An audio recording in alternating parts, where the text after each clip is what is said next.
Hi friends, ప్రపంచంలో భారతదేశంలో ఉన్నన్ని దేవాలయాలు వేరే ఏ దేశంలోనూ ఉండవు. ముఖ్యంగా దేవాలయాలు అంటే టూరిస్ట్ ప్లేస్ల లాగానే కాకుండా మన శిల్పకళా వైభవం, మన వారసత్వ సమూహం, చారిత్రక కట్టడాలు అని పిలువబడతాయి. ముఖ్యంగా ఇవి ప్రకృతి సౌందర్యానికి పేరు పెట్టినట్టు నది ఒడ్డున, సరస్సుల ఒడ్డున ఎక్కువగా నిర్మించబడ్డాయి. ముఖ్యంగా ఏంటంటే అట్లాంటి వాటిల్లో ఈరోజు మనం మాట్లాడుకునే దేవాలయం కర్ణాటకలో బాదామి అన్న ప్లేస్లో ఉన్న భూతనాథ ఆలయం. ఇది మనకు దగ్గర 430 కిలోమీటర్ డిస్టెన్స్లో ఉంది హైదరాబాద్ నుండి. భూతనాథ ఆలయం అనేది జనరల్గా సుమారు ఒక 7వ శతాబ్దం నుంచి 12వ శతాబ్దం వరకు నిర్మించబడింది. ఇందులో మొదటి ఆలయం ద్రావిడ శైలిలో అంటే సుమారు 7-8 శతాబ్దంలో ఉంటే తర్వాతి ఆలయాలు నాగర శైలిలో అంటే దగ్గర ఒక 11-12వ శతాబ్దంలో కనిపిస్తాయి. ఇవి శివుడికి అంకితం చేయబడిన దేవాలయం. ముఖ్యంగా భూతనాథ అంటే భూతాల ఆత్మల అధిపతి అని అర్థం. ప్రధాన భూతనాథ ఆలయంలో ఒక మండపం, దాని తర్వాత అందులో నుంచి లోపలికి వెళ్తే మనకు శివలింగం గర్భగుడికి దర్శన దారిని ఇస్తుంది.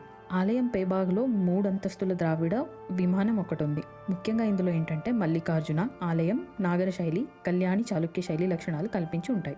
ఆలయ గోడలపై సున్నితమైన చెక్కబడి ఉన్న శిల్పాలు, తలుపుల ఆకృతులు, పూల అలంకరణలు, నృత్య రూపాలు కనిపిస్తాయి. ఈ దేవాలయానికి మనకు భౌగోళిక సాంస్కృతిక ప్రాధాన్యత ఏంటంటే ఆలయ సమూహం అగస్త్య తీర్థం తూర్పు తీరంలో ఉంది. అగస్త్య తీర్థం చాళుక్యుల కాలంలో 5-7వ శతాబ్దంలో నిర్మించబడినది. ముఖ్యంగా దీంట్లో ఏంటంటే ఒక పురాణం ప్రకారం ఈ ప్రాంతంలో శివుడు ఒక భూతాన్ని సంహరించాడు అని, అందువల్ల ఈ ప్లేస్కి మనకు భూతనాథ దేవాలయం అన్న పేరు వచ్చింది అని ఒక ప్రాముఖ్యత ఉంది. చుట్టుపక్కల కూడా మనకు చాలా ప్లేసెస్ ఉన్నాయి.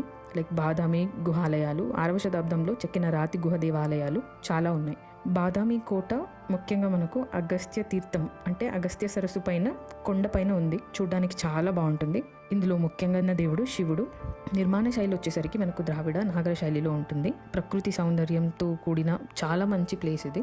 ముఖ్యంగా ఏంటంటే ఆ తీర్థం ఒడ్డున, నది ఒడ్డున, ఆ రాతి శిల్పాల మధ్యన శివుడు చాలా అందంగా అనిపిస్తాడు. కుదిరితే మీరు కూడా విజిట్ చేయండి, చాలా బాగుంటుంది. Like, share and subscribe if you like it.